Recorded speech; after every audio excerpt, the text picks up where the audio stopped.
Assalamualaikum warahmatullahi wabarakatuh. Bertemu kembali dengan saya Saifuddin Tahir. Eh, kita sekarang membahas masalah banyaknya pemilik kapal yang sekarang kapal-kapalnya tidak beroperasi. Banyak pemilik kapal yang mana pendapatannya ya dipastikan akan turun diakibatkan karena adanya pandemi COVID yang terjadi di tahun 2019 akhir dan sampai dengan sekarang ya tahun 2020 di bulan September ini. Berarti sudah sekitar 6 sampai 9 bulan pemilik kapal yang ada di Indonesia ya, tidak saja di Indonesia tetapi juga di luar negeri ya, semua mengalami penurunan yang luar biasa, dan ini adalah merupakan suatu hantaman yang luar biasa besar sebelum kejadian tahun 2008, di mana waktu itu dipicu dengan harga minyak yang turun di tahun 2008 dan berimpak pada tahun 2009, di mana kapal-kapal yang ada pada saat itu di dunia ya, kapal-kapal besar, bukan kapal-kapal kecil. Kapal-kapal besar yang ada di dunia itu sudah berkisar 55.000 pada saat itu. Dan mereka kapal-kapal tersebut dengan adanya bahan bakar atau fuel oil yang harganya turun, yang waktu itu mungkin sampai turun 60 sampai 46 dolar per barrel, dan sekarang hari ini sudah turun lagi menjadi 36 dolar per barrel. Ditambah lagi dengan kasus Covid ya, tahun 2019 akhir Desember sampai dengan sekarang.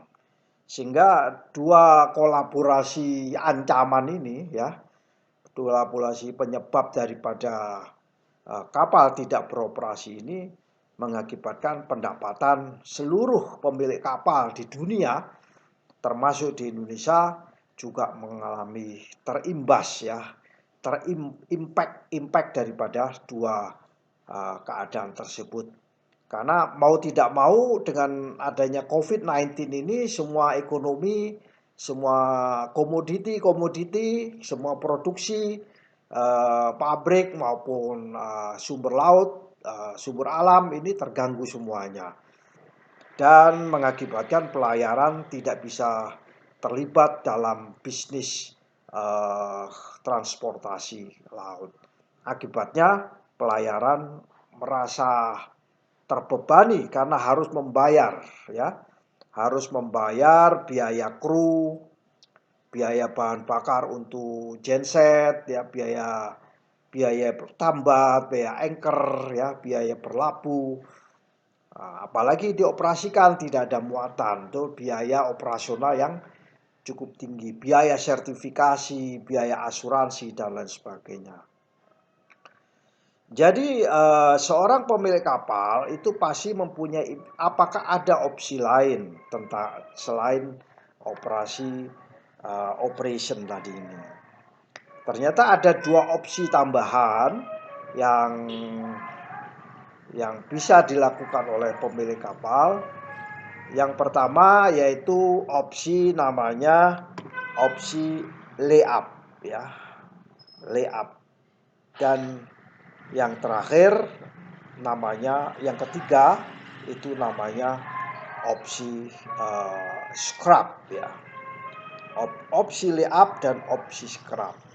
Nah, opsi scrap tidak akan kita bahas ya, karena opsi scrap adalah opsi yang paling terakhir. Kalau ini biasanya fenomenanya adalah siklus bisnis pelayaran, itu tarif naik. Begitu tarif naik, maka banyak pemilik kapal, banyak operator kapal untuk terlibat dalam bisnis pelayaran, sehingga menjadi tarif ini bisa jadi keseimbangan dan bisa biasanya dengan dampak yaitu penurunan tarif muatan. Kalau sudah tarif muatan turun pada satu tarif tertentu, pemilik kapal tidak sanggup untuk membiayai operasional, sehingga pemilik kapal mau tidak mau harus mengurangi, ya, populasi kapal harus dikurangi. Nah, pengurangan populasi kapal dilakukan dengan cara berhenti juga lay-up, atau dengan cara lain yaitu dengan melakukan scrap. Nah, scrap itu adalah opsi yang terakhir. Nah, kemudian dengan adanya scrap ini, bukan berarti scrap itu adalah keputusan yang boleh dibilang salah, tapi keputusan bagian daripada siklus bisnis pelayaran. Karena dengan adanya scrap, someday akan ada new building. Nah, new building inilah yang akan mensupport pengadaan kapal-kapal baru. Kita tidak membahas masalah scrap, ya, tidak membahas masalah demolish, tetapi kita membahas masalah lay-up, ya, lay-up.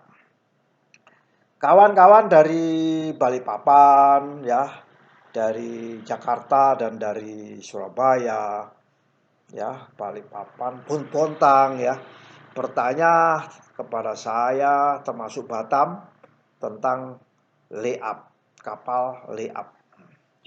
Kalau ship laid up, kapal di-lay-up-kan. Lay-up itu artinya kapal diapungkan, ya, tidak dioperasikan, itu namanya lay-up. Dengan cara kapal diberhentikan di tengah laut, dilakukan anchor, ya, dilakukan di anchor di tengah laut, atau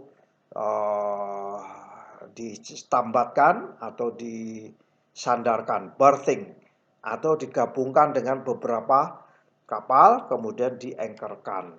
Tentunya lokasi daripada lay-up ini sesuai dengan amanat IMO harus dikoordinasikan, dikonsultasikan dengan pihak otoritas, ya, pihak yang mempunyai wilayah, yaitu negara.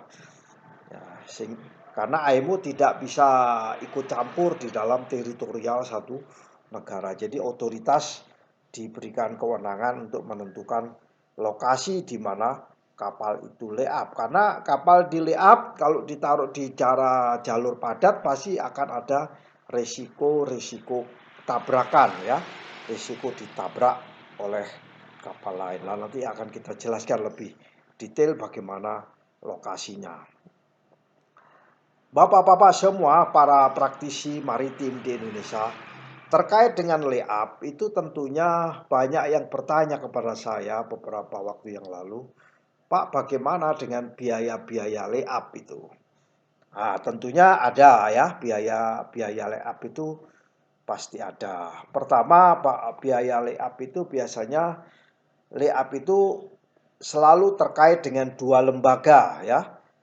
Dua lembaga sebelum melakukan keputusan lay-up, ya, ada dua lembaga yang sangat penting untuk dikonsultasi, dimintai konsultasi. Ya, yang pertama lembaga tersebut namanya Marine Insurance, ya, di mana kapal itu diasuransikan, dan yang kedua adalah berkaitan dengan PNI Club, ya. Karena dua lembaga tersebut terkait erat dengan keberadaan eksistensi aset suatu kapal. Ini kita lay-up itu berbicara tentang aset yang harus dilindungi. Kalau aset yang harus dilindungi pasti berkaitan dengan insurans, yaitu Marine Hull and Machinery Insurance yang terkait dengan kapal itu. Misalnya diasuransikan di Lloyd Insurance, pasti kita harus minta konsultasi kepada Lloyd Insurance. Dan yang kedua, kalau pemilik kapal itu terkait dengan protection and indemnity. Protection itu perlindungan, ya. Protection and Indemnity Club. Biasanya pemilik kapal itu menjadi membership daripada PNI Club. Dua lembaga tersebut biasanya mempunyai suatu prosedur ya, prosedur dalam memberikan layanan konsultasi terkait dengan layup ya. Tidak saja prosedur, bahkan Marine Hull and Machinery Insurance ini mempunyai panduan ya, punya guidance. PNI Club juga punya prosedur dan guidance. Ini adalah layup bagi pemilik kapal ini merupakan satu keputusan, bukan keputusan yang sembarangan. Ini adalah keputusan yang sangat serius. Mengambil suatu decision point di saat itu adalah pemilik kapal mengambil decision point, yaitu mengambil keputusan untuk tidak mengoperasikan kapalnya untuk sementara ya, untuk sementara. Karena layup ini ada layup cepat dan layup lambat. Layup cepat itu disebut hot layup ya, karena dia di layup di satu titik tertentu, tidak beroperasi karena akan dioperasikan lagi karena kalau ada muatan di sekitar situ. Cuman ada durasinya sangat cepat sekali. Misalnya di bawah 12 bulan atau 6 bulan itu adalah dikategorikan hot layup. Tapi ada namanya cold layup yang biasanya di layup itu antara 1 tahun atau lebih. Semua ini tentunya dikonsultasikan dengan dua lembaga tersebut, yaitu asuransi dan PNI Club. Kawan-kawan semua, aturan daripada PNI Club untuk perlindungan dan ganti rugi itu bervariasi ya. Dari PNI Club itu bervariasi, ada namanya Lloyd, ada namanya Guard ya, Steamship, semuanya lembaga-lembaga PN Club itu berbeda-beda ya, antara satu PNI Club dengan PNI Club yang lain itu berbeda-beda, antara asuransi kapal yang satu dengan asuransi kapal yang lain itu berbeda-beda, sehingga perlu bagi kita untuk melakukan konsultasi ya, konsultasi terlebih, jangan langsung diputuskan untuk melakukan layup ya. Ini adalah satu tip dari kami terkait dengan bagaimana kiat dalam melakukan layup. Yang kedua, tentunya terkait biaya ya, itu pasti ada kaitannya dengan biaya. Apakah asuransinya dikembalikan, polis premi asuransinya bagaimana ya, bagaimana tingkat keanggotaannya ya, hubungan dengan PNI Club, apa yang harus dilakukan. Nah, perlu dilakukan namanya proses negosiasi ya, agar dilakukan negosiasi terlebih dahulu dengan pemilik kapal, dengan pihak PNI Club atau pihak asuransi. Kalau memang itu sudah difahami oleh pemilik kapal, maka pemilik kapal bisa mengajukan satu permohonan untuk layup ya, permohonan layup.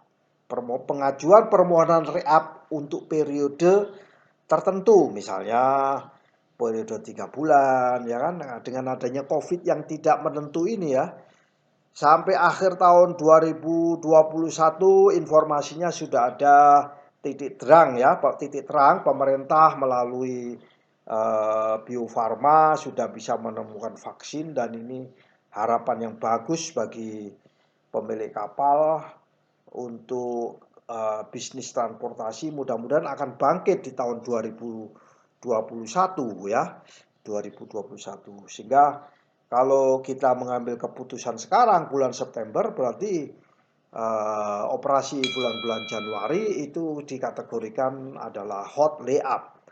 Tapi kalau kita ambil keputusan 1 tahun lebih, maka itu adalah keputusan code layup atau periode idle dalam waktu 12 bulan itu. Ini sangat penting sekali ya. Kapan kita melakukan hot layup, kapan kita melakukan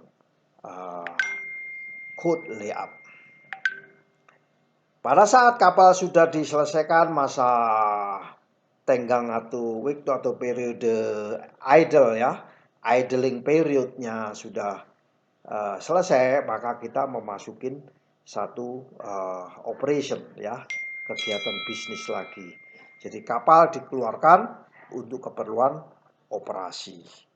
Karena kapal itu ditambah, kadang-kadang 1 kapal, kadang-kadang 2 kapal, 3 kapal, 10 kapal, mungkin beberapa kapal dijadiin satu, ditambah di satu lokasi lintang dan bujur tertentu ya itu. Kalau kita sudah melakukan layup, biasanya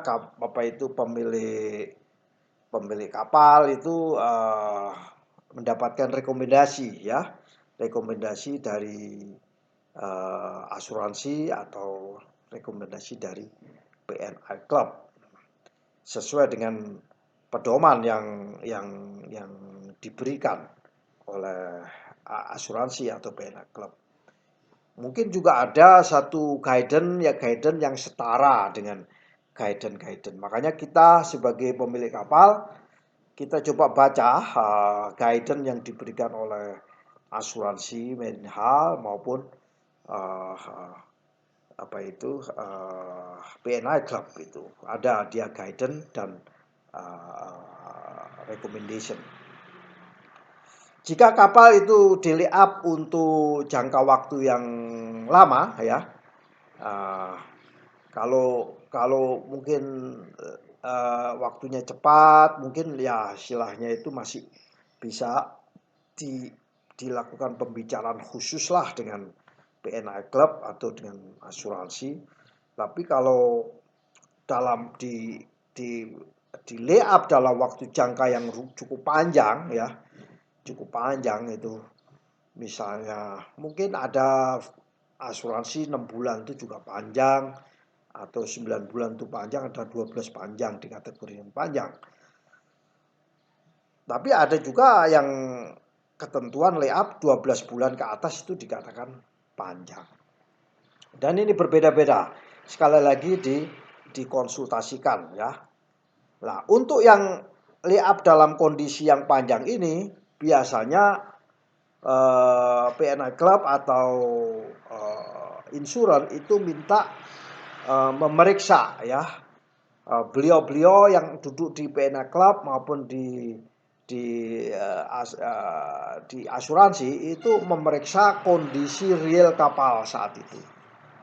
Kondisi real saat itu dia akan memeriksa atau di recommissioning kalau istilah dari PNI Club atau asuransi. Boleh pihak asuransi meminta pada lembaga ketiga, lembaga misalnya badan klasifikasi atau konsultan ya, lembaga tertentu bisa dimintai pendapat dari PNI Club maupun asuransi ya. Mungkin cari yang lebih kompeten misalnya ya, itu boleh dilakukan itu. Kemudian bagaimana Pak keterkaitan dengan pihak otoritas ya? Pihak otoritas ini biasanya sangat berhati-hati ya, sangat berhati-hati.